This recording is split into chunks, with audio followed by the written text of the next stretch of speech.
And there are 20 to 33% of returning vets are being ascribed with a diagnosis of PTSD. And in fact, in 2012, as the caption says, 410,000 vets went to the VA to be assessed for symptomatology, which is post-traumatic or post-concussional symptoms. This is how it has increased significantly over the years. And we know that more U.S. soldiers are dying from suicide than from enemy fire. And this is 2012 report.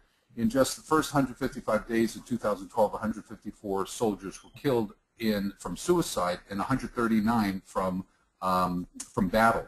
And over the course of 2005 to 2009, over 1,100 have committed suicide, which is a significant number. And you can verify this on icasualty.org. So what we don't know is what are the factors that can precipitate this disruption in the central brain that can influence the way the pituitary regulates the hormones that are produced around our body, and also what the effects are psychologically of hormones on our personality. You know, questions like, was your birth an easy one? Did they use a vacuum extractor or high forceps inversion, whatever the situation is, to get the baby out of that tube? Or C-section. While they were learning to walk, did they fall? Well, less than 5 years of age, they usually don't remember, but the parents can usually answer that. Most obvious ones are slip and fall, bicycle accidents, motor vehicle accidents, whether or not passenger vehicle or bicycle or motorcycle. We forget skiing. People who are blue and black run experts, they go for moguls, and that repetitive counting is just like what happens in people who are using pneumatic hammers or pneumatic drills. They get the jarring of the head, which is enough to precipitate either microbleeds or disruption of axons and axonal damage in the brain, which we'll address. Hypopituitarism induced by trauma is extremely important across the age range, but most important in our adolescents and our children who are going from children to adolescence, because this transitional phase is very important for growth, brain development, and development of personality. In looking at adolescents and children who have had traumatic brain injury, whether or not they're playing Pop Warner or they were in a car accident, slip and fall, rollerblading, roller skating, whatever the situation is, they found hypopituitarism in about 34% of the kids at 3 months and 30%, just a small reduction by 12 months. Past 12 months, it goes into the chronic phase, which we'll talk about at the end. So today what we're going to just touch on, because this is not, you know, my full 3-day class, is on these topics. Okay? And the outcome that I'd like to realize is that we'll know that traumatic brain injury of whatever variety can cause disruption of the normal hormonal homeostasis between the hypothalamic's ability to sense what's in the blood, to signal to the pituitary to produce more or decrease the hormone. Know that hormone deficiencies can be a comorbid factor for affective disorders or can precipitate them. And know that TBI can cause significant hormonal dysfunctioning that can lead to affective disorders or exacerbate them. So under the neurology, we know sorry, it's my talking clock. We know injury, damage, or the responsibility of different parts of the brain are responsible for important functional aspects of our personality. I won't read them. You can see them highlighted. Temporal lobe. Oh, I gave Robert a copy of this presentation, so feel free to distribute it. And parietal lobe, occipital lobe, cerebellum, cerebrum. Oh, hold on one second. Let me shut that off. And while Mark is turning off his talking clock, I did send out the announcement with his attachment. Everybody should have received it. If by chance you did Sometimes not, high-tech is annoying. Yeah, I was just telling people, Mark, that I sent out your announcement with the attachment. If they didn't get the attachment, email me, back channel me. I'll send it out to you. Okay, good. And then the brainstem. And then we have the simplified version where, you know, when you're talking with a male, just ask him about sports, sexuality, and power tools, and he'll be able to let you know whether or not there's been significant brain trauma, female shopping, hairstyle, and gossip. And my daughters helped me with this one. I have 3 daughters. Also, we have to look at issues with circulation. Traumatic brain injury also includes people who have ischemic and stroke, embolic ischemic stroke, because it influences the blood flow to both the hypothalamus and to the pituitary. And you can get vascular problems, just like what happens in OBGYN, Sheehan syndrome, where you have necrosis of the pituitary because of disruption of vascular net that's there. And I have in my office OBGYN who takes care of a lot of the female patients that I see. And we believe that there is not a full-blown Sheehan's, but there are partial Sheehan's, so they don't have to have total pan-hypopituitarism with the entire production of hormones by the pituitary disrupted. You can have selected ones. The growth hormone ones are the most sensitive to trauma, growth hormone, and then testosterone, estrogen, progesterone, and then thyroid, and then cortisol last. So this is the issue with ischemic stroke. You can get hypopituitarism in 1/3 of the cases, which can affect recovery rehabilitation. In neuroendocrinology, we know that there's this system where the hypothalamus regulates the pituitary, which then signals out to the different organs and glands to produce hormones. Their production signals back to the hypothalamus to either increase, stay the same, or decrease the production of specific hormones. And then for those that like neuroanatomy, the closeness, proximity of these nuclei or nucleuses, like the paraventricular that produces somatostatin that stops the production of not only growth hormone but also thyroid, the arcuate nucleus that produces growth hormone releasing hormone that goes to the pituitary and tells it to function, and then the supraoptic nucleus, which has a lot of production area where a lot of our hormones are produced. In the paraventricular nucleus, the posterior pituitary is supplied with oxytocin and vasopressin, and then the anterior pituitary, which is that supraoptic nucleus, has all the key hormones that regulate our body, which is TSH, follicle stimulating, luteinizing for testosterone and estrogen from the ovaries and testes, growth hormone, prolactin, and ACTH on the adrenal glands. So looking at the acute phase of trauma, you see that in this study of 104 patients that follicle-stimulating hormone and luteinizing hormone was significantly down-regulated, and therefore greater than 40% of the people with head trauma developed testosterone in the men, estrogen, progesterone, testosterone in the female, and then growth hormone greater than 20%, cortisol in greater than 10%, and thyroid in greater than 7%. So we know that trauma does lead to dysfunctioning of our regulatory hormonal homeostasis. And here's a journal of neurotrauma where it's looking at each one of the hormones on a 6-day cycle after trauma. This is the acute phase, and you see that every single one of our hormones, peripheral hormones from cortisol from the adrenals, progesterone from both the adrenals and from the ovaries, serum testosterone, estradiol, luteinizing hormone from the pituitary, and follicle stimulating hormone, they're all suppressed. Neuropathology, this is my Epiphany article from 2004, which showed the relationship between the years that a person was a pugilist and the number of bouts, and the greater the years, the greater the bouts, the deeper the depression or the insufficiency, deficiency of growth hormone. And a year after that, they found the same thing in Muay Thai boxers, fighters in Thailand. And then subsequent articles have looked at things like football, rugby, and all sports that have contact to them. This is a 2002-2006 report on head trauma. There's on average about 2.1 million head traumas a year with 53,000 deaths, about 360 to 420 hospitalizations. The rest of the people stand up, brush themselves off, and go back to life thinking that they are perfectly well. But what happens is it's a smoldering gun. It's that stealth syndrome that you've been reading about in both the military and some of the lay press. It's ongoing, and some of the symptomatology can take up to 10 years for it to be significant, to be clinical enough for them to walk into the doc's office and say, "Doc, I'm depressed," or "I'm crying a lot," or whatever.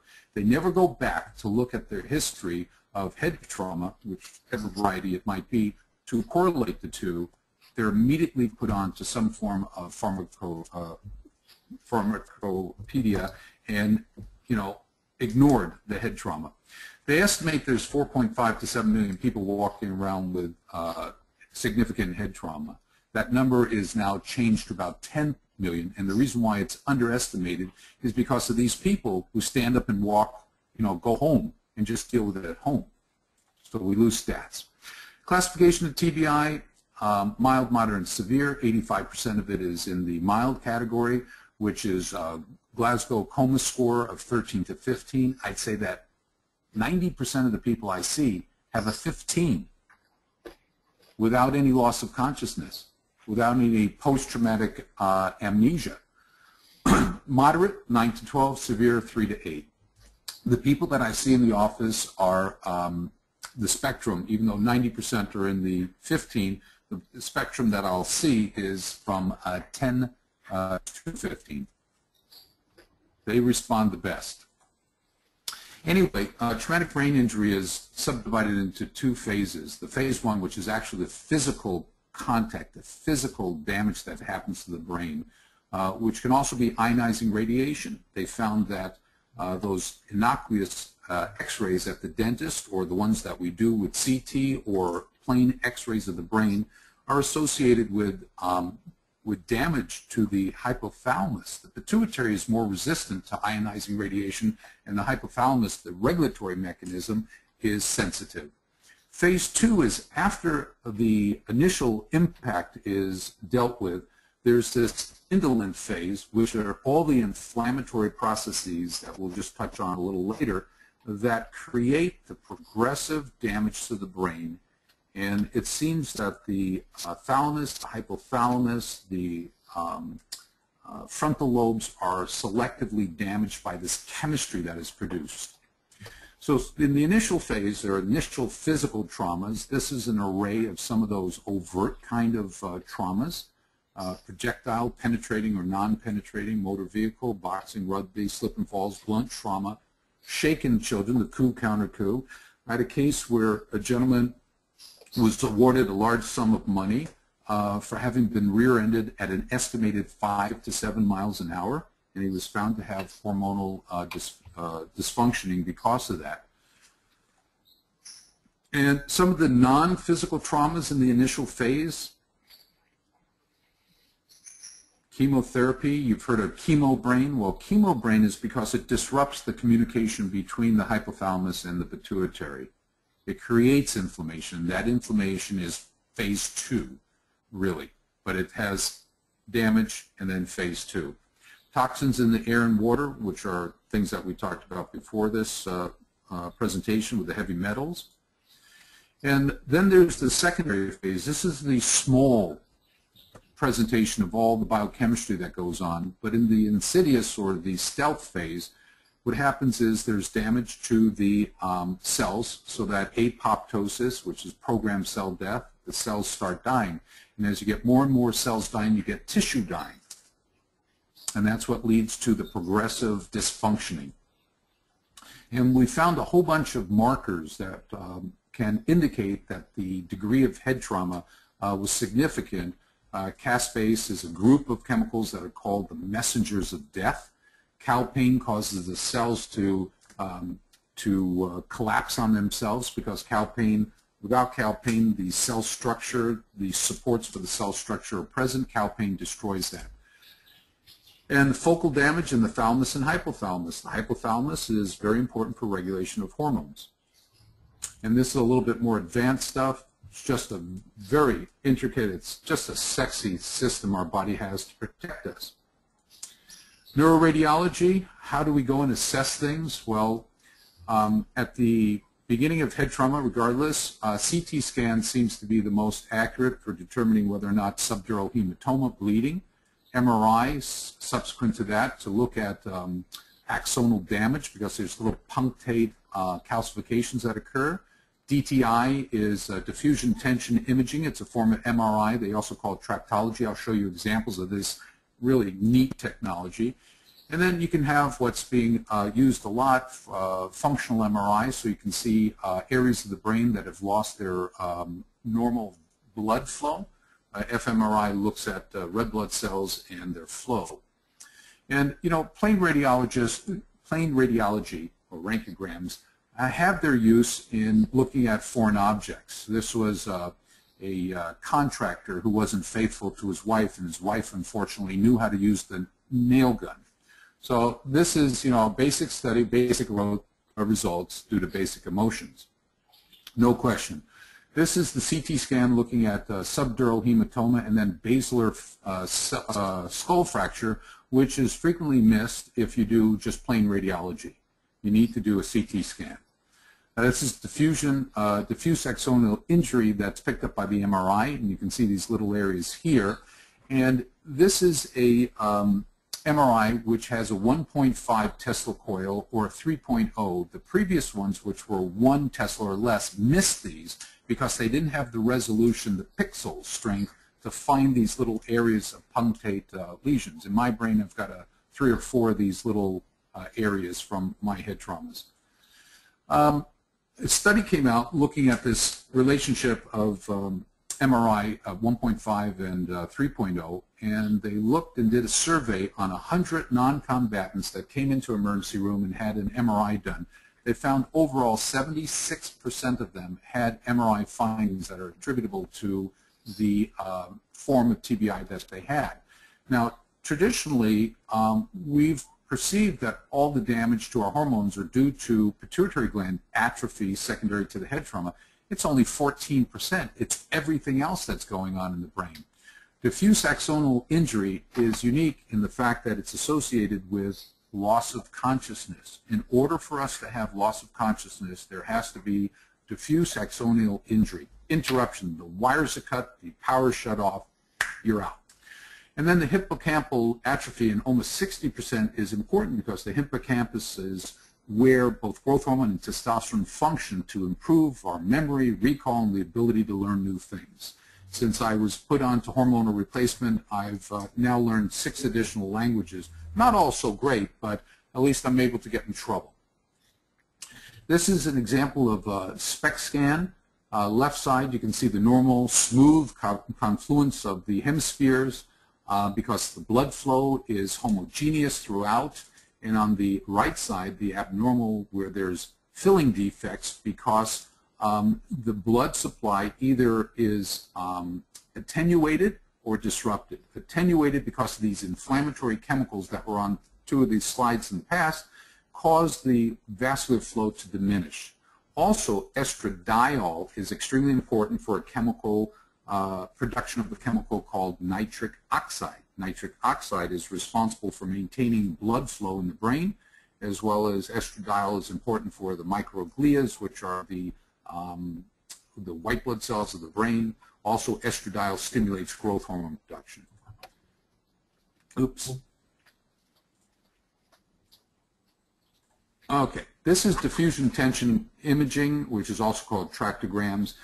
Neat technology. It follows the flow of water, and if water makes a left-hand turn, it drops out of the image. So this is in one plane, 1 degree of direction, and then they overlay the degrees of direction to get this beautiful technology. Now, how to use it? Well, that's damage. How to use it, you can actually see breaks in the electrical wiring in our brain. Okay, let's see, how do I get that? Let me go back. Previous. Okay, so you can see the disruption in the brain. So it tells you that not only was there axonal damage with the punctate calcification, but you can actually see breakage in the wiring. Okay, the neurolaboratory, it's a very challenging area because many of these have to be obtained through spinal tap.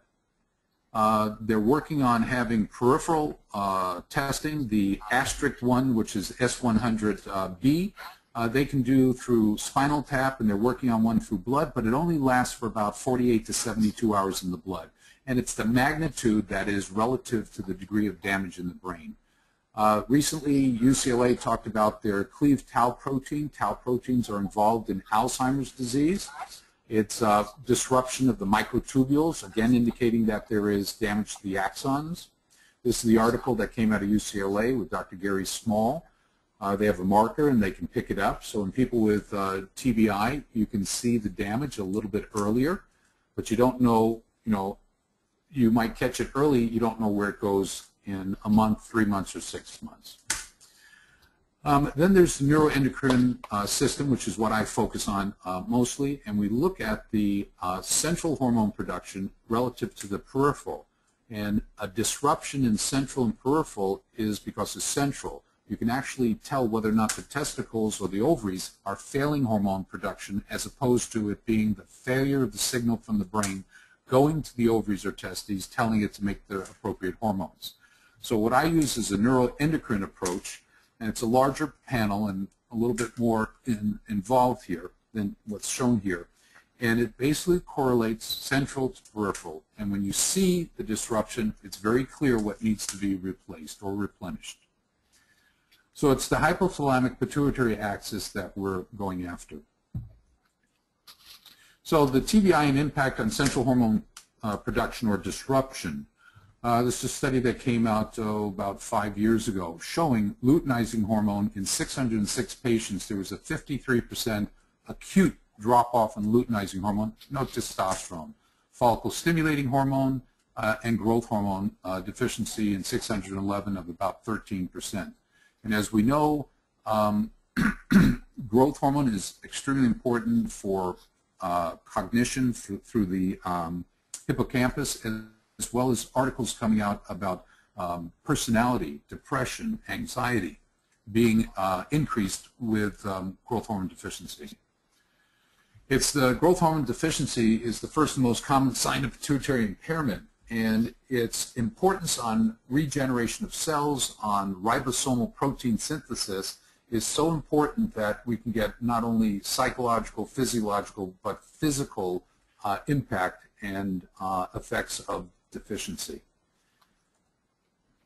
This is a study in 2005 showing hormonal deficiencies that develop after traumatic brain injury, 25% in this article with gonadotropin, which is testosterone, estrogen, progesterone, being diminished, TSH, thyroid, 5.8%, and that's associated with depression. A lot of times I see patients who come in on antidepressants, no one's checked their thyroid, the thyroid's low because of Hashimoto's autoimmune disease, or it's just low from life or brain trauma, and by replacing the thyroid, they don't need their antidepressants.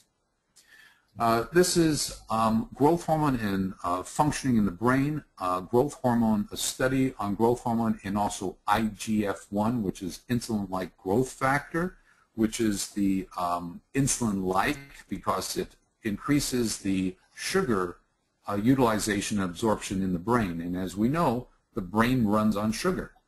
60% of our daily consumption of carbohydrates the brain takes. It's 18% of the volume of the body, but it takes 60% of the glucose that we consume. So what they found here is that comparing people with traumatic brain injury and normal on the two outsides, you see a functional aberration because of lack of growth hormone. When you replace the growth hormone, the brain functions better. It's another study, which I don't know where it is, where it actually shows people with growth hormone deficiency having a PET scan. It's in the older technique, it's black, indicating that the 18-FDG, which is a marker, doesn't get in because it needs growth hormone and sugar. And when you replenish or replace the growth hormone, you see the entire cerebrum brain light up, indicating that it's absorbed the sugar with a marker on it. Let's see if I can get this to work. You know, the importance of IGF-1 is in the ability of the axons to communicate from nerve to nerve to nerve and for repair of dendrites and the bodies of the nerves. And what they found is that growth hormone IGF-1 helps the tau protein, which makes the microtubules the conduit for all our electrical conductivity at the end, producing in the synapse the release of the hormones to tell the next nerve what to do. IGF-1 deficiency creates a situation where that is not working and it's impaired. So you lose microtubule metabolism, you lose the soma, the body, and you lose the connectivity. By replacing it, you get improvement. So neuropsych. Well, biobehavioral correlates to post-traumatic brain injury in depression. Depression, anxiety seems to be really the mainstay of what happens in people with traumatic brain injury. I sent over an article which was by Angela Scatelli out of New York. It was chapter 5 or chapter 8 from a book that she wrote a phenomenal article on the correlations between head trauma and all the different affective issues that we see from anxiety to aggression to panic attacks to schizophrenia and depression. And she writes this great, great article, but at the very end she puts them all on traditional antidepressant medications without ever looking at the hormonal milieu. So what we see in traumatic brain injury is memory, cognitive, and language problems, mood, as well as physical functioning and altered metabolism, obesity. In a 30-year prospective study where they looked at a group of patients, it wasn't large, I think it was 110 people, they found 48% with axis 1, with depression being number 1, substance abuse being number 2, and panic disorders, phobias, and paranoia. The asterisk on the alcohol abuse is interesting because there are a couple of interesting articles out of the neuropsych area where they say, you know, which is the comorbid predisposing factor? Is the alcohol abuse that led to their car accident, creating the head trauma, leading to the personality changes or exacerbation, the real issue? Or is it the fact, as I see it, that many patients who have had head trauma end up going on drugs to try and make them feel better, whether or not it's alcohol or it's substance abuse, pain medication. So it's really a sticky wicket to really discern which is the predisposing comorbid factor. Is the head trauma or is the drug abuse or the addictive personality? What I've been finding is the majority of people have had head trauma before they become substance abusers. And when you go back and you look for the hormone deficiencies and correct it, their substance abuse goes, their use of antipsychotics disappear also. I think I have one case of a rugby player someplace here. Well, this was one of the most astounding slides that I put together because someone asked me a question. You know, you talk this great talk about hormones and depression. You're the only one I've ever heard who's ever talked about it. So I went to Google Scholar, which we all should be using because of its academic approach. It's not World Wide Web, it's academia. So I put in a Boolean logic conic question. Please list the articles with testosterone and depression correlated. Estrogen depression, progesterone depression, thyroid, and so forth. And when I give this lecture, I usually ask people, you know, how many articles do you think were written on testosterone depression? Anybody who can respond? How many articles do you think were written on testosterone depression? No answers? Okay. Well, the answers are astounding. In 2000 to 2012, there were 70,400 articles on testosterone depression published in the medical literature. 432,000 on growth hormone depression, 235 on thyroid. I would have expected more on thyroid than growth hormone. And then the question is, between 2012 and 2013, what was the change? So that's from 2000 to 2013, the number of cases. Interesting, thyroid and depression stayed the same. All the rest of them increased. So there's this correlation that's already in the literature for many years, 2000 to 2013. They're not being read. they're not being appreciated.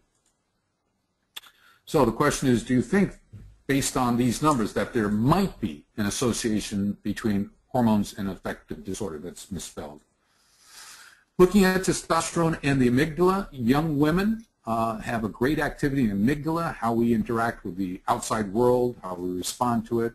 And as we get into middle-aged women, there's a diminution in the activity in those areas. But when you replace the testosterone to physiological levels, it returns to a younger level of activity.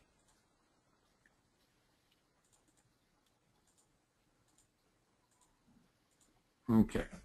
Another issue, women with anorexia and low testosterone levels who are found to be treatment resistant to traditional antidepressants, when they had their testosterone levels tested and they were low, they improved.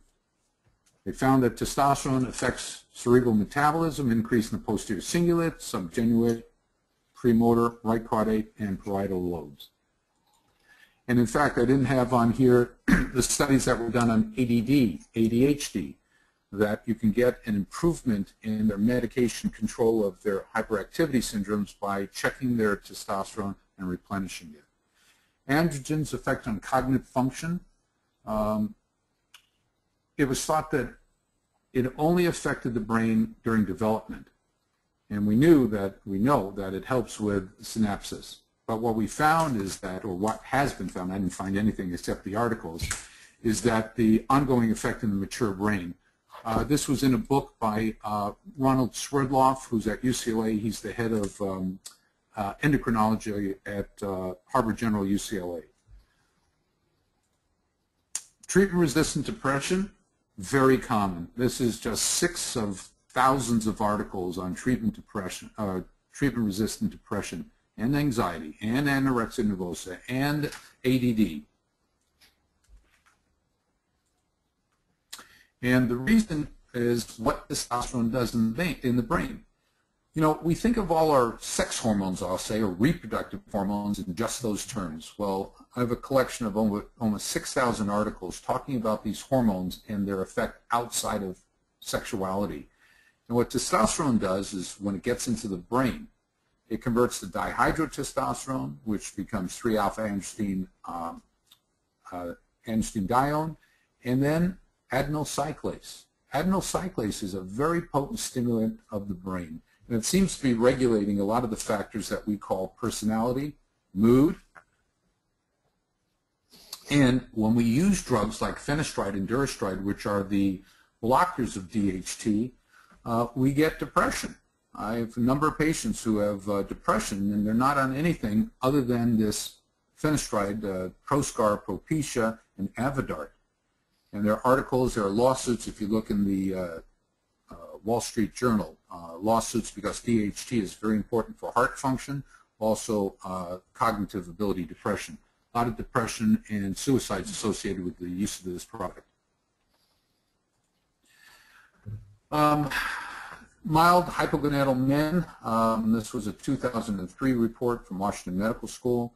Cognitive improvement can occur in men with low testosterone just by replacing testosterone or DHT. In an open-label, non-comparative study, testosterone monotherapy was effective in treating late onset but not early onset major depressive disorders. And one of the things that's being missed in treatment with testosterone is the fact that testosterone, when you give testosterone, it shuts off the hormones that are produced above it that usually generate testosterone, like DHEA and pregnenolone. Well, pregnenolone is important for developing progesterone, which helps to protect the brain. Pregnenolone and allopregnenolone, or tetrahydropregnenolone, very important for protecting the brain from oxidative stress. Also, it stimulates nerves to function. And then DHEA, when it converts to the sulfonated form, DHEAS, has been found to stimulate the oligodendrocytes to make myelin, so that it improves the myelin in the brain. And there are studies on estriol, a form of estrogen, E3, which is being found for, I think, 6 years. They're in this study at UCLA, to improve multiple sclerosis by healing the myelin through stimulation of oligodendrocytes. So in our patients who have traumatic brain injury with findings on the MRI that there's axonal damage, we give them products that improve neuroregeneration. And in medical school and pre-med and medical school and residency, you know, once you lose your neurons, that's it. Not true. Articles all the way back to 1911 with Tallow and in 1932 with Rodriguez or Ruiz, showing that they were able to regenerate nerves if you presented to the brain what they call neuropermissive environment.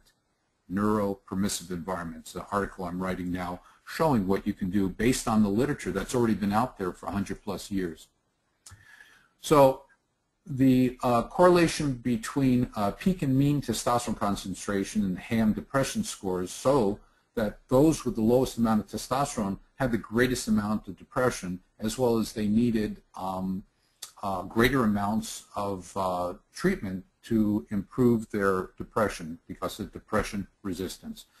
Physiologic, there are 3 articles that came out starting in 1966, 1984, and 1993 that dealt with the physiological production of testosterone, healthy 25 to 35-year-old male and female. And we use this. This is the hallmark of how we practice. We use physiological doses between 40 and 80 milligrams for men and 10 to 20 for female, while on the outside they're using 200, 300 milligrams, which creates a problem that necessitates their use of an estrogen blocker. And the minute they use an estrogen blocker, it shuts off estrogen's protection of the brain, blood flow, and stimulation of growth hormone. So we use physiological doses. There's absolutely no reason to use anything above 100 milligrams. The benefits of testosterone, estradiol, IGF-1 has been found in cognition, also in mood, because of the interaction with the GABA-A, the GABA-B, the NMDA, and the sigma-1 receptors. And it's not only about cognition, it's about long-term memory, it's also about how we are irritable or non-irritable and how we respond. Agitation, anxiety. Neurosteroids, 5 to 7 years ago, they realized that previously we used to do hormonal studies of cadaver brains and find all these hormones in it. And we assumed that they were coming from the peripheral production of hormones. What we found 5 to 7 years ago is that in the brain, in every area of the brain, there's a mechanism to take cholesterol and make every single one of our hormones, from estrogen to progesterone to testosterone to DHT to cortisol to 11-hydroxycortisol, pregnenolone, allopregnenolone, to make them in the brain. De novo. It didn't have to come from the periphery, in the brain. And what we find in people with Alzheimer's disease is in the frontal lobe, they've lost the ability to make allopregnenolone, which is an important anti-inflammatory, anti-free radicals. It's a free radical scavenger, antioxidant, and it stimulates nerves. So in Alzheimer's, because of the inflammation, it creates a non-permissive environment so the body cannot, the brain cannot continue to make the protective hormones in the brain. And this is a map of the biosynthesis of the brain and the key enzymes that are found throughout the brain. So you need these enzymes to generate, that's the frontal lobe to the far left, you need these enzymes to generate. The first step, which is P450-SCC, takes cholesterol and converts it in the mitochondria to pregnenolone, which starts the process. Pregnenolone is called the mother of all hormones.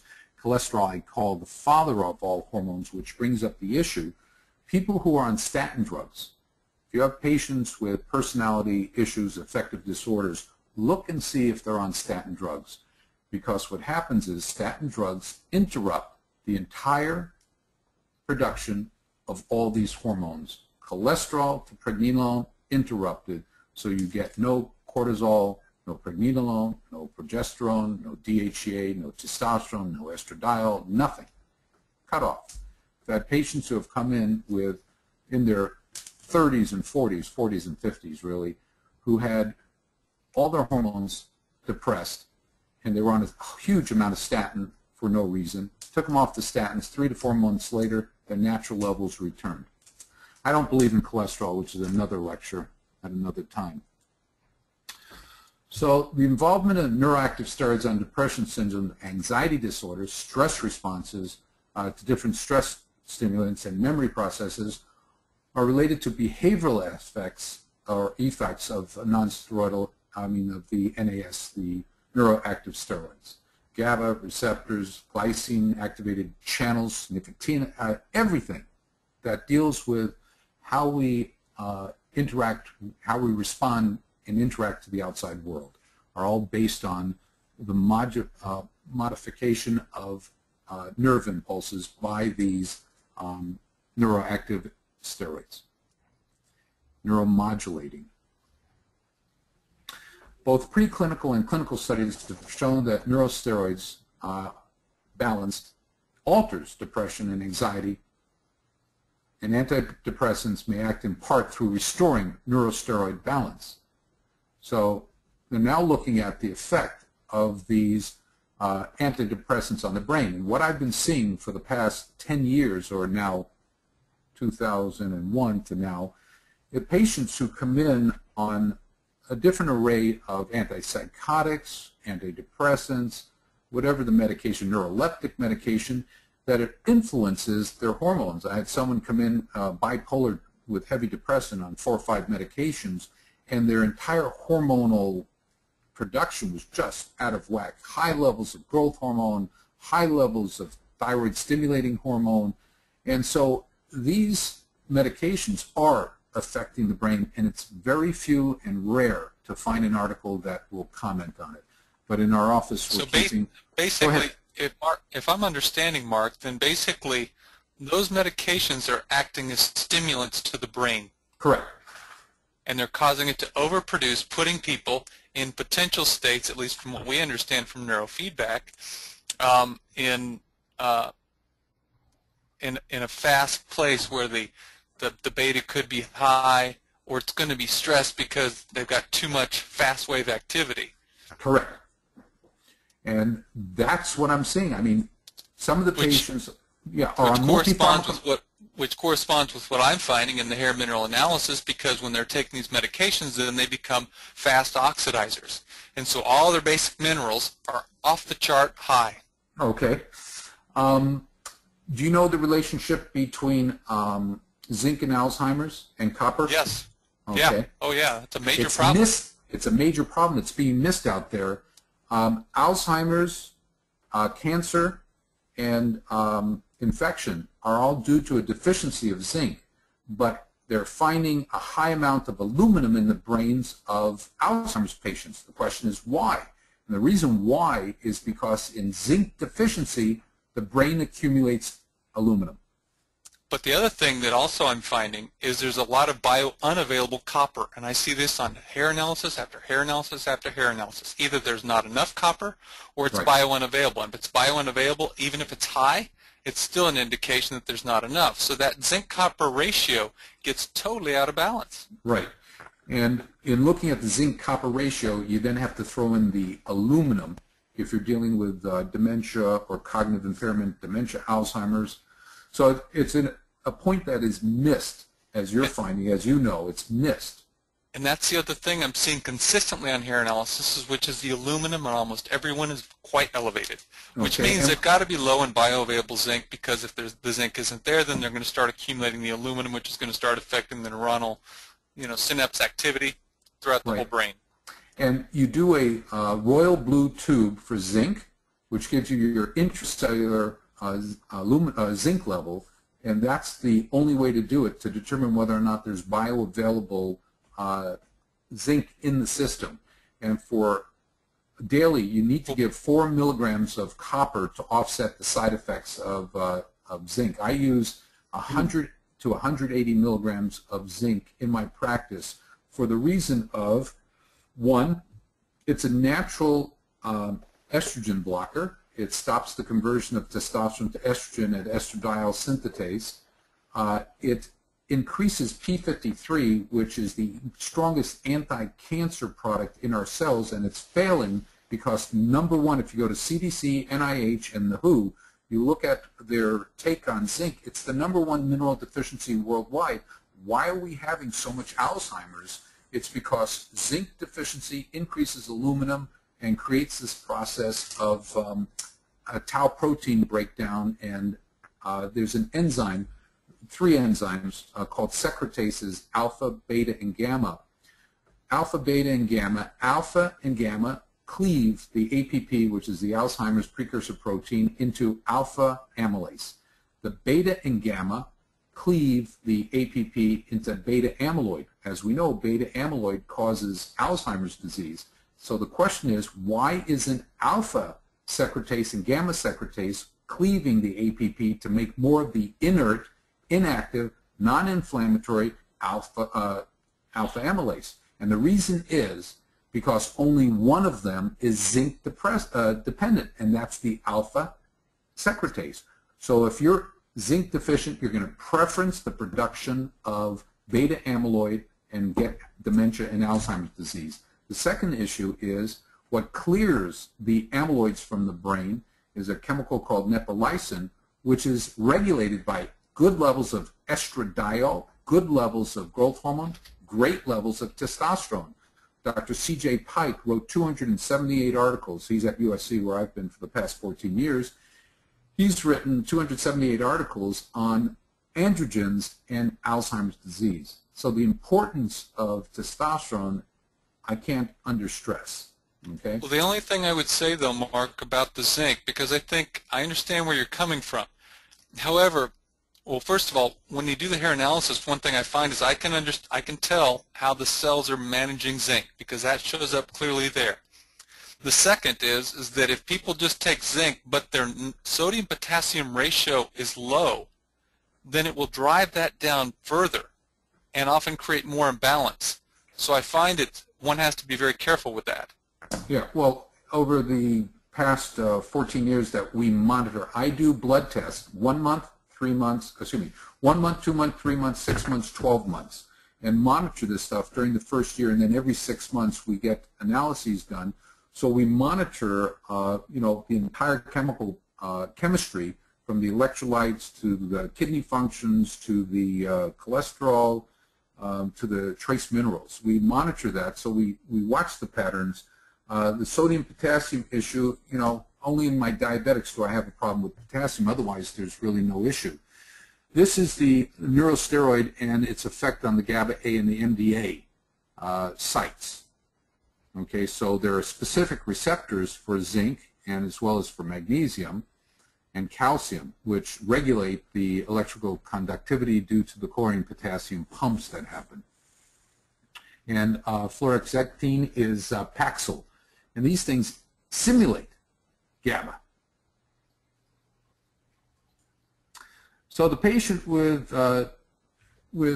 traumatic brain injury, the PROTECT study in 2006 by the government, a whole bunch of studies showing that patients who are in coma, who are given either IV progesterone or an injection of depot progesterone, wake up.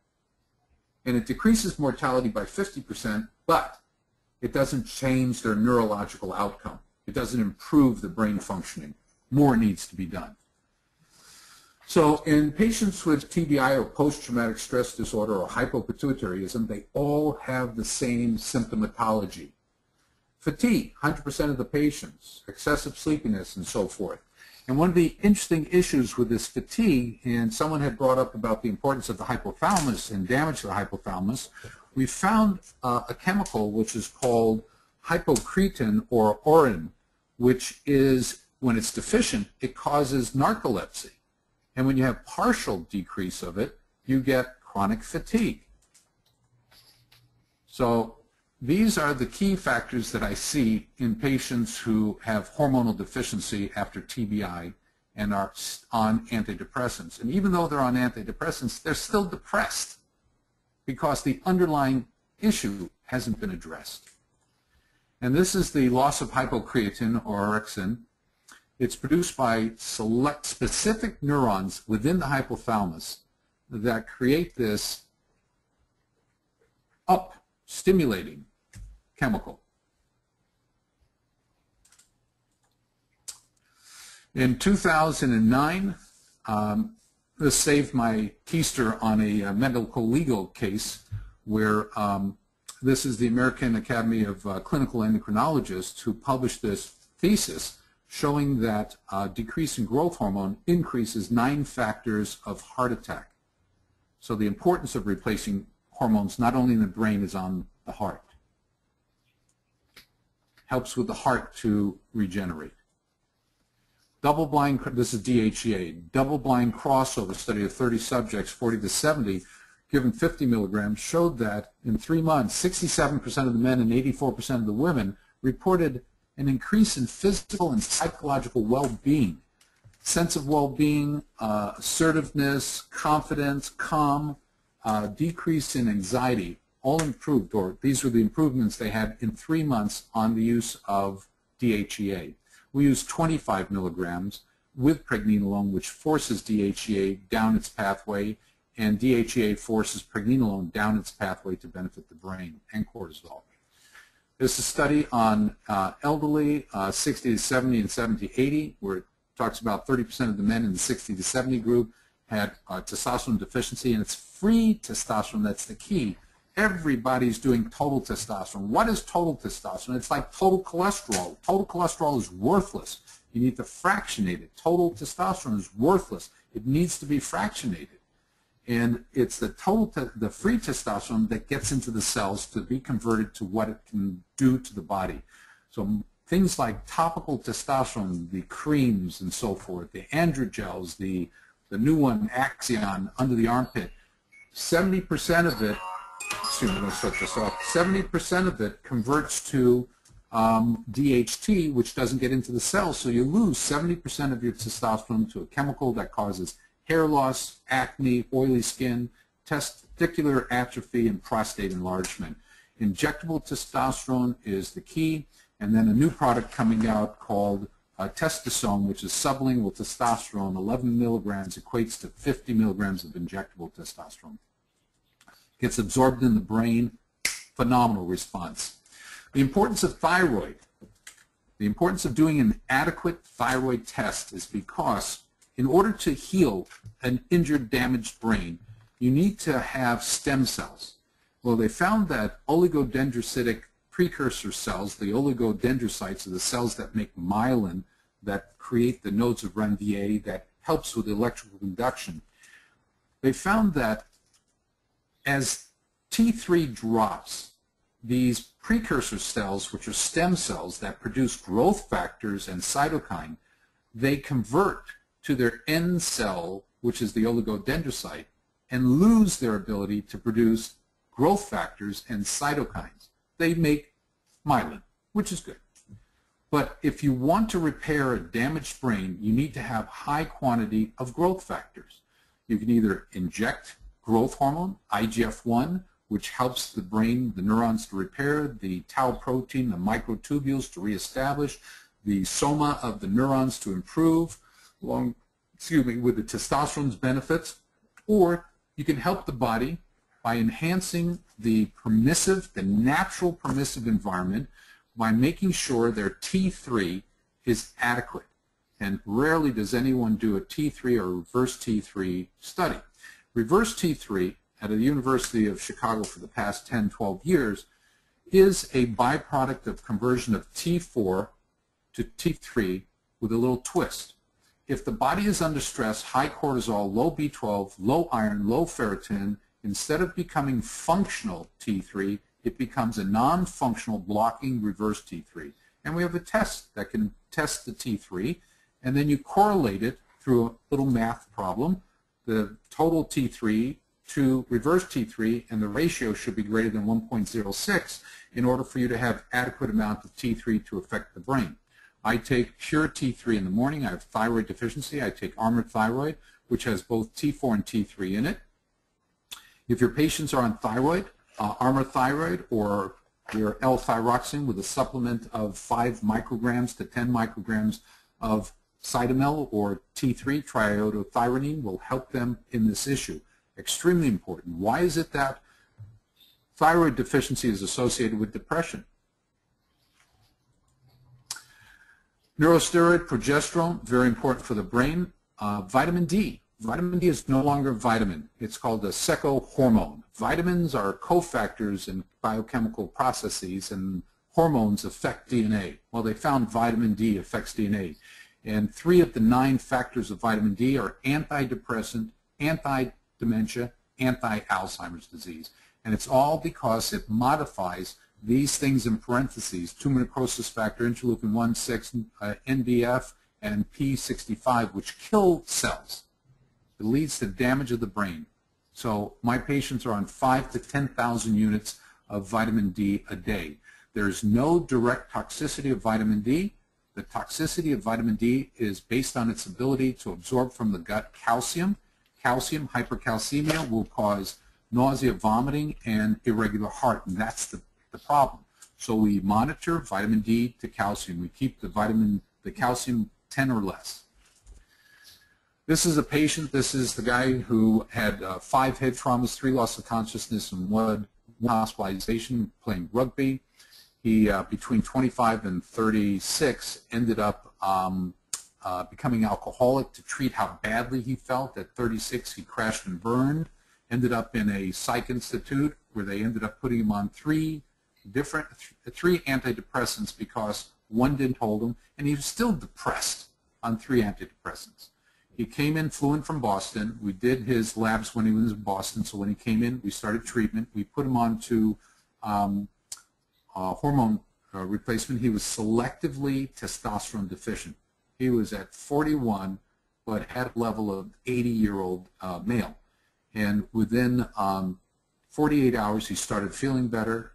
At 3 months, he was off his antidepressants. His primary psychiatrist refused to take him off his medication, so he took himself off of 2, and then he couldn't get off the 3rd. We referred him to another psychiatrist who took him off the medication, and this is now 4 years later. This is the gal with the who was in the motor vehicle accident, who crushed her left carotid, had partial stroke on the right. 32 years after her injury, she was on Adderall to counter the effects of 4 psychotropic medication. Abilify and Lamictal were 2 of them. She started having improvement in her cognition. Her depression was diminishing. 3 months later, she's off of all her medication except trazodone for sleep at night. Her psychiatrist refused to talk to me. I always call the docs. I don't take patients off of their antidepressants or their anti-anxiety meds. I don't touch any of that. I just replace their hormones. If they feel they want, because change in how they're feeling, they want to get up, they go back to their doc, and I lay the framework. I send them a portfolio of 80 articles, and the doc basically said, I put patients on medication. I don't take them off.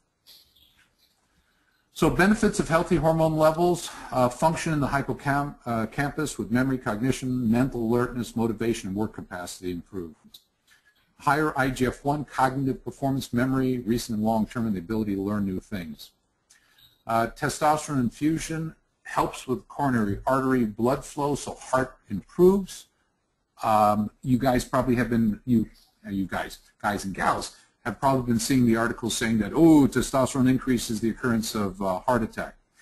Well, it's such a flawed 2 articles, one in December, one in January. They're so flawed, don't waste your time reading it unless you want to laugh. Their science is so poor. They don't talk about the severe coronary artery disease that each one of the patient had, the fact that they already had a heart attack, they have stents in, and they have atherosclerotic disease. They don't talk about how much testosterone they're on, what type of testosterone, the frequency of use of testosterone. If you use abusive levels of testosterone, you'll get what Arnold Schwarzenegger had, which was open heart surgery to diminish the size of his muscle, heart, because testosterone enlarges the heart. So if you have enlargement of the heart, testosterone is not good in high dosing. Testosterone, as I was saying, has some incredible benefits on every system in the body. This is CD4 and T lymphocytes, which helps with immunity. Since I've been on treatment, I used to get sick 2 to 5 weeks a year.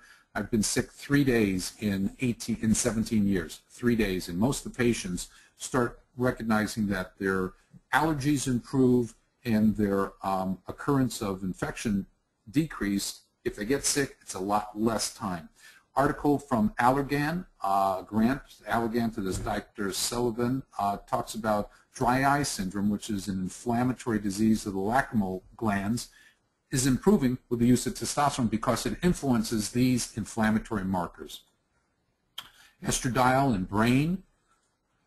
This is the relationship between insulin growth factor or growth factor byproduct and estrogen, and how it helps nerves to survive by decreasing the JNK, decreasing the BAD, and decreasing the caspase-9, which are inducers of apoptosis and cell death. So there are the benefits. Progesterone, testosterone, and estradiol prevent neuronal loss in the central nervous system. Estradiol is brain neuroprotective and brain stimulating. Progesterone and its metabolites, the progesterone, the tetrahydroprogesterone, the alloprogesterone, and allopregnenolone, all help with myelinization and reverse age-associated demyelinization. I've got a new patient with something like tabes dorsalis that we just started him on testosterone and these neuroactive products. And it takes anywhere from 2 months to 6 months to get improvement. Their uncle was a patient who had tardive dyskinesia from all the medication for Parkinson's disease, and he still had the tremors and everything. 48 hours after starting his treatment, he lost his intentional tremors, and 6 months after being on treatment, ended up going back to work after 6-7 years of being totally disabled. Mark. Yes. I'm just going to pause you quickly. We're at 10 after the hour. Okay. I know some people are going to leave. I don't know if Richard can keep this on for you if you want to talk a bit longer, but just to... Well, I'll jump ahead. Yeah, I'll jump ahead to the recovery. And there are 3 phases of recovery: acute and acute phase of the illness, recovery phase, and chronic. And the acute phase is usually up to 3 months. And in studies done, there were 56% of the people had a hormone deficiency at 12 months.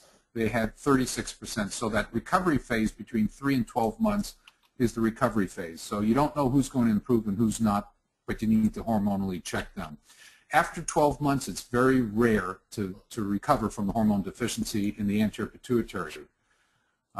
Let's see. And the reason why we're not getting improvement, even though they haven't recovered, is because we're not checking the incidence of hormonal deficiencies. Let's see. Jump that. Oxidative stress. Okay, treatment. Every part of the brain has hormones. They need to be replenished.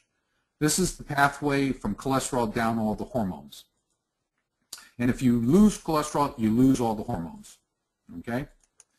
Framingham's study found that people with less than 200 on cholesterol had worse cognitive state, more dementia, more Alzheimer's. The people between 240 and 380 had better cognition.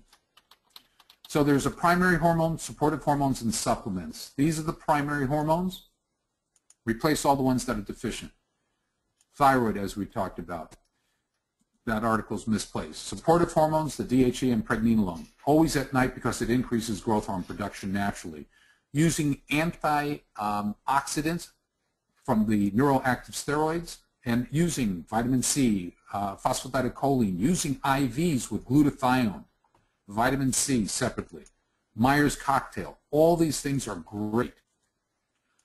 There's some of the supplements. And here are some of the antioxidants. Oxidative stress, a whole bunch of great articles talking about oxidative stress and how to reverse the reactive oxygen species. Conclusion, more than 80% of TBI cases are mild without loss of consciousness and with a normal Glasgow score. Hormone deficiencies, 56%, 36%. There are articles out there, meta-analysis, saying from 24 to 86% of the people have one or multiple hormone deficiencies. The use of psychotropic medication only masks the symptoms and fails to address the underlying hormonal deficiencies. And the key is replenishment of those hormones that are deficient, but the hormone deficiency isn't on the scale of traditional medicine. It is not the scale of traditional medicine. And always test central hormones against peripheral. Use bioidentical. All the hormones we use are phytohormones. They're prohormones, all phytohormones. They're bioidentical, bioequivalent, nothing synthesized. The minimal use of cortisone, Cortef, and lights the benefit of pregnenolone DHEA to generate it. So people with adrenal deficiency, adrenal fatigue, you can use pregnenolone DHEA to rekindle it. And then become the leaders in diagnosing and treatment in TBI. I'm done.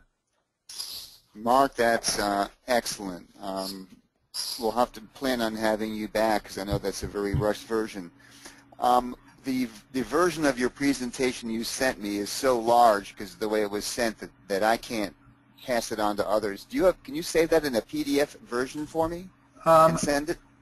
What you can do for free is to go to sendit.com. How do I get view? How do I get audience view? How do I get? You probably won't. Oh, okay, fine, no problem. What you do is you go to Sendit or to Hightail, and they'll allow you to send it for free. Sendit or Hightail? It's the same company. What happened was Sendit was bought by Hightail, so I bought a contract for $50 a year, so I can send the file. Okay. Okay, and you actually can send. If I send you the clicker, you can send that clicker to anybody you want, and it's only like 10 kilobytes. You can send that, and they can download it. That'd be the easiest. I'll just forward that. That's the easiest, so you don't have to do anything except send it to them. Okay, I'll wait for you to send that, and then everybody, I've got several inquiries. I'll send it out on the listserv. If you don't get it on the listserv, then you can go ahead and back channel me. Okay. All right. Well, Mark, are there any questions? If there aren't any questions, okay. Hello. Go ahead. I was going to say, I think there's probably plenty of questions, but most people have patience and they're running to do, and it's been really fabulous. That was an incredible presentation. Overwhelming amount of information. I think we need to all digest it, and boy, maybe we can have you back sometime. It would be great to discuss what you presented. Well, thank you very much. I'm in the middle of writing the book called TBI, A Clinical Approach to Diagnosis and Treatment, which will be on a, it's on a digital media. If you can see, you can see me? Yeah, really well. Yep. Okay, so I can't see anything. It's a black screen for me. So it's on a Kindle HD, and it's interactive with our file server, so that things that you want more information or references, you just touch it, and it comes up from my file server. And it's 10 chapters. It'll only be available in for the first couple of years or first year in the course that I have, which probably will be the end of this year if I get my backside moving on finishing up the last 4 chapters. Well, we'd love to see that course Dr. on Gordon, Khan I have Academy. Mark, the only people that call me Dr. Gordon is when I have a glove on. Okay. I have Otherwise, a very it's brief Mark. question. Yeah. You had mentioned how much Armour thyroid that you yourself take. Could you just repeat that? I take 60 milligrams of Armour thyroid plus 5 micrograms of Cytomel. And I was on 30. I was on 30 of Armour thyroid, little itty bitty pill, and because my activity levels are so high, and also I'm on things that accelerate the destruction of it. When you're on glutathione, and we have a sublingual glutathione that's nanoliposomal, what happens is certain of the chemistry gets digested and metabolized a lot faster. So I went to 60, and after I read this article about the benefits on the oligodendrocytic precursor cells, I started on the 5 milligrams just to make absolutely sure. And if you would have known me back in 97 to 99, totally different person. I remember things that are just phenomenal. I mean, I'm surprised at it, and people are surprised with all the facts that I'm able to pull. And it's because of being on these products that have helped to recoup the connectivity in the brain. And we see it in our patients, in a short time, in 3 months. Yes, I've been diagnosed with the hypothyroid encephalopathy. So, I can't thank you enough. My pleasure. And if there are any articles you want, I have a over 7,000 articles. A professor at USC, I didn't take money from them. I took their library, their Norris library. It's one of the best libraries. You know, articles $31 to $46 each, and I have over 7,000 articles, and I've correlated them into different areas. If you want the article on the thyroid and T3 and oligodendrocytic functioning, it's an intense article. It took me a couple of days to read it, and I'm not sure I fully understand it, but great articles are out there. You can also go to Scholar, and when you put in your search under Scholar, there's two columns, one the articles and then one who has it. If there's on the right side, who has it, that's free. So you don't have to pay any money. The left side, you got to pay. The right side's free. It's sponsored by someone. All right. Okay? All righty. Well, Mark, I'll be in touch. Thank you very much again. It was my pleasure to share. Our pleasure. Thank you so much. Okay. Great presentation, and thank you. Have a safe journey. Thank you, sir. Take care. Bye-bye. Thank you. Bye-bye. Bye, everybody. See you Monday night.